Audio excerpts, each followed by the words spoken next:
आज का हमारी अगली क्लास है, नरेशन चल रही थी तो उसमें अगली क्लास कंटिन्यू करते हैं। आज है इम्पेरेटिव सेंटेंस। इम्पेरेटिव सेंटेंस कौन से होते हैं? ये वो सेंटेंस होते हैं जिसमें हम कमांड करते हैं या किसी को इंस्ट्रक्शन देते हैं। उन्हीं सेंटेंस को हम इम्पेरेटिव सेंटेंस बोलते हैं। इन सेंटेंस में ज़्यादातर शुरुआत जो होती है वो वर्ब से होती है,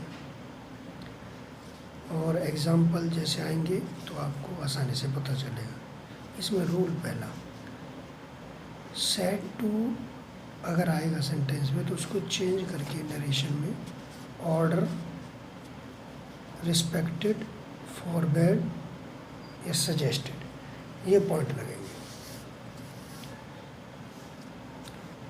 कोमा की जगह टू आएगा, कोमा की जगह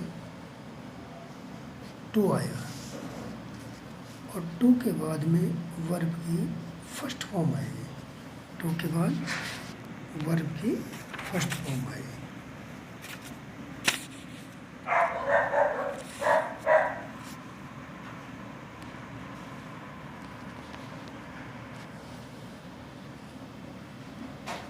तीन पॉइंट हो गए। Said to, order, respected, forward या सजेस्टेड में चेंज होगा। कोमा की जगह हट के टू लगेगा। टू के बाद वर्ब की फर्स्ट फॉर्म आएगी। एग्जाम्पल करते हैं। He said to me go away. अब इसमें ये वर्ब से शुरू हुआ है गो अवे, ये इम्पेरेटिव सेंटेंस है। तो इसको कैसे बदलें? ही सेड टू, ऑर्डर मांगा यानी उसने ऑर्डर दिया, गो अवे, इम्पेरेटिव सेंटेंस।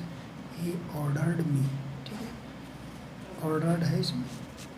ही ऑर्डर्ड मी, कोमा की जगह to. He ordered me to, comma की जगह टू आएगा।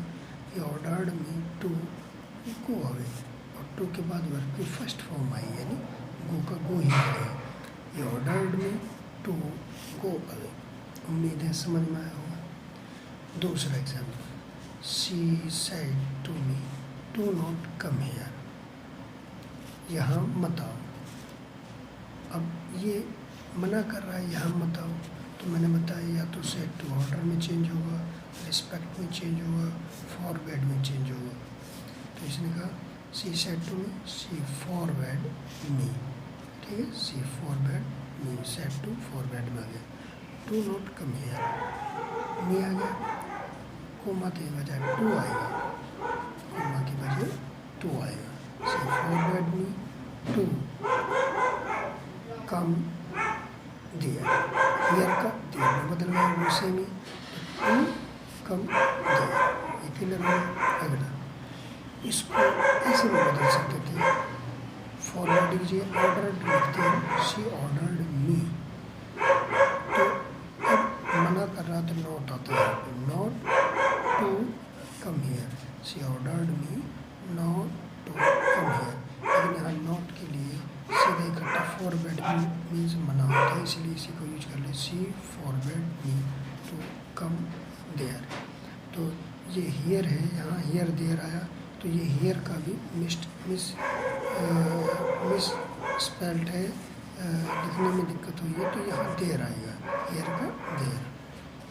अगला, he said call the first witness now.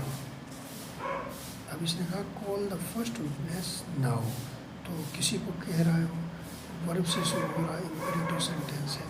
तो इसमें है कि ही ऑर्डर्ड, ही ऑर्डर, उसने ऑर्डर किया, ऑर्डर्ड है, रिस्पेक्ट है, फॉरवर्ड और suggested. He ordered call the first witness now, किसी से वो बोल रहा था, किसी सेंटेंस में देखो, ही ऑर्डर्ड किसी को ऑर्डर दे रहा है यानी ऑब्जेक्ट आया, मी यहाँ पे मेंशन है, शी फॉरवर्ड मी किसी को कह रहा, ऑब्जेक्ट आया, शी ऑर्डर्ड मी ऑब्जेक्ट आया।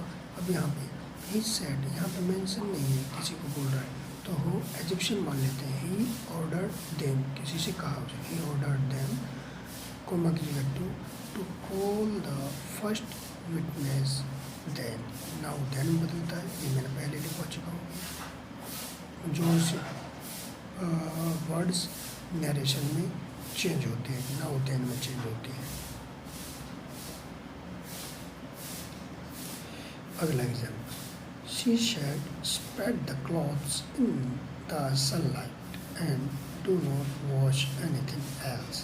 हम देखो, अब शी सेड, शी ऑर्डर्ड, अब किसी से वो बात कर रहा है, इट मीन्स यहाँ पे इम्पेरेटिव में आपने देखा कि ऑब्जेक्ट जरूर रहा है, किसी से वो बोल रहा है। She ordered him, she ordered him, comma के जगह टू। याद रखना कि इम्पेरेटिव सेंटेंस में टू ही आ रहा है सब जगह। देखो, बदलने के बाद टू आ रहा है, बदलने के बाद टू आ रहा है। She ordered him to spread the clothes in the sunlight and do not जगह नॉट हो जाएगा, एंड डू नॉट जगह नॉट हो जाएगा, नॉट, फिर टू आएगा, not to wash anything else. Not, इनमें ऑब्जेक्ट जरूर मेंशन करना पड़ता है, इम्पेरेटिव सेंटेंस है, इनमें ऑब्जेक्ट जरूर मेंशन करना पड़ता है। ऊपर हर सेंटेंस में पहले पार्ट में ऑब्जेक्ट्स मेंशन किया है। समझ में आ गई बात? यानी जितने भी ये सेंटेंस है इनमें ऑब्जेक्ट जरूर देना पड़ेगा। जैसे ही सेड टू मी, किसी से कह रहा है गो अवे, चले जाओ। ही सेड टू मी, अब किसी से वो बोल रहा है डू नॉट कम हियर, यहाँ मत आओ। He said call the first witness, किसी विटनेस को बुलाओ, वो किसी से बोल रहा है। तो यहाँ पे ऑब्जेक्ट जरूर मेंशन करना होगा। जहाँ हम नरेशन में बदलेंगे तो ऑब्जेक्ट जरूर मेंशन करेंगे और कोमा की जगह टू आएगा। ये पॉइंट याद रखना है इसमें हमेशा इम्परेटिव सेंटेंस में कि टू आएगा, टू के बाद वर्ब की फर्स्ट फॉर्म शुरू होनी चालू हो जाएगी। कोई थर्ड, कोई सेकंड फॉर्म कोई नहीं आएगी, फर्स्ट फॉर्म आएगी। देखो कहीं to go, to come, to call, to spread. ठीक है, उम्मीद है समझ में आ गई होगी। और ये आज की क्लास थी, मेरे साथ ऐसे ही जुड़े रहिए। उम्मीद आपको समझ में आ रहेगी और कंटिन्यू होगी। आप मेरे चैनल को सब्सक्राइब भी करें और CET से जितने भी टॉपिक्स हैं इंग्लिश पूरी कंप्लीट कराई जाएगी और आपको कहीं दूसरी जगह जाने की ज़रूरत नहीं पड़ेगी। धन्यवाद।